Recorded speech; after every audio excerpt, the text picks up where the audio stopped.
네, 이달부터 생애 최초 주택 구매자들의 주택담보 비율 LTV가 80%로 확대가 됐지요. 대출 더 많이 받으라 이런 건데 그런데 막상 뚜껑을 열어보니까 효과가 거의 없는 것으로 나타났습니다. 김보미 기자 나와 있습니다.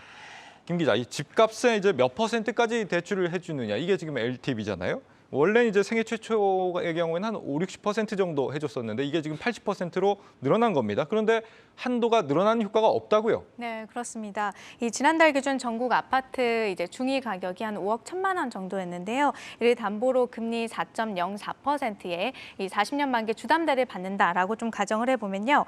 연봉 4천만 원대까지는 규제를 아무리 완화를 해줘도 대출 한도가 전혀 늘지 않는 걸로 나타났습니다. 특히 서울 소재 아파트 중위 가격을 기준으로 살펴봤을 때는 이 규제 완화 효과를 보지 못하는 사람들이 더 늘어나게 되는데요. 예. 구체적으로는 연봉 5천만 원대 이하까지는 이 대출 한도가 단 1원도 늘지 않는 걸로 나타났습니다. 지난해 기준으로 봤을 때 국내 근로소득자 가운데 77.4%가 연봉 4천만 원 이하였으니까 사실상 근로소득자의 대부분이 이 규제 완화 효과를 전혀 보지 못하고 있다라고 할 수가 있겠습니다. 대부분 연소득이 4천만 원이 안 돼서 효과가 없다. 이 연소득하고 대출 한도가 어떻게 연결이 되는 겁니까? 일반적으로 대출 한도를 정할 때는 LTV 이외에도 DSR이라는 지표를 좀 보게 됩니다. 예. 총 대출액 1억 원을 넘어가게 되면 이 DSR 규제 대상에 모두 해당이 되게 되는데요. 1금융권에서 대출을 받는다라고 한다면 이 연간 원리금 상환액이 나의 연소득의 40% 안으로 들어와야 됩니다.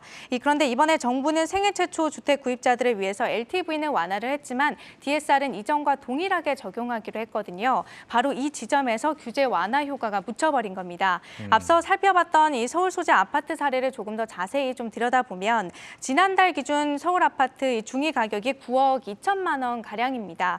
여기에 LTV 80%를 적용을 했을 때는 주택 가격의 80%니까 약 7억 4천만 원 가량까지 대출이 가능한 걸로 계산이 되는데 예. 규제 완화 이전과 비교를 한다라고 한다면 한도가 한 2억 1,700만 원 가량 정도 늘어나기는 합니다. 그런데 여기에서 DSR 규제를 또 마저 적용을 해봐야겠죠. 보시는 것처럼 한도가 다시 깎입니다.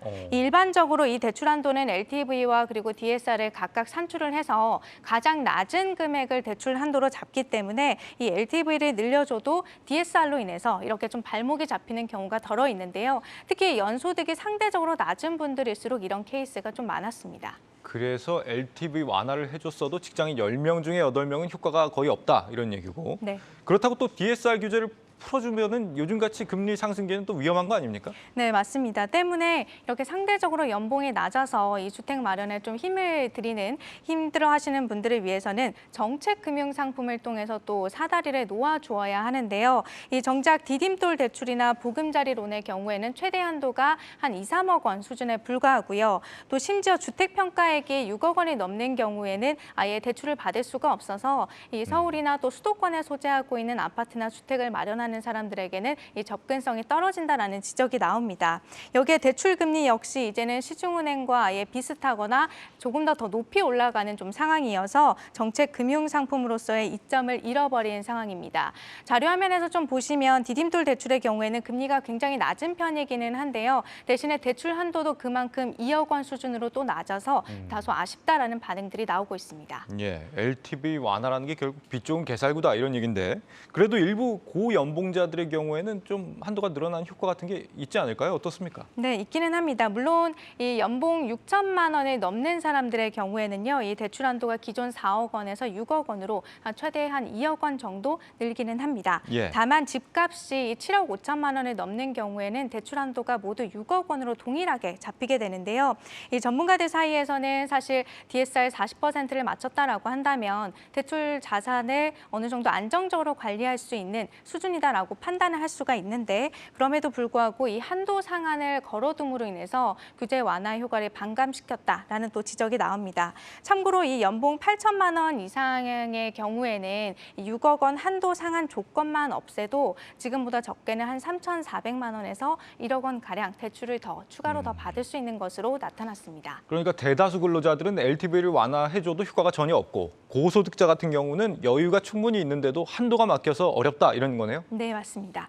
여기에 또 자격 조건이 까다로운 것도 문제입니다. 이 정부는 생애 최초 주택 구매자의 기준을요, 세대 구성원 모두가 과거에 단 한 번이라도 이 주택을 소유한 적이 없어야 한다라고 좀 명시를 하고 있습니다. 예를 들어서 이 무주택자가 상속으로 인해서 시골 주택을 소유하게 된 경우다라고 하더라도 규제 완화 대상에서 제외가 되는 겁니다. 사실상 이 주택 구입 실수요자임에도 불구하고 혜택을 전혀 받지 못하는 건데요.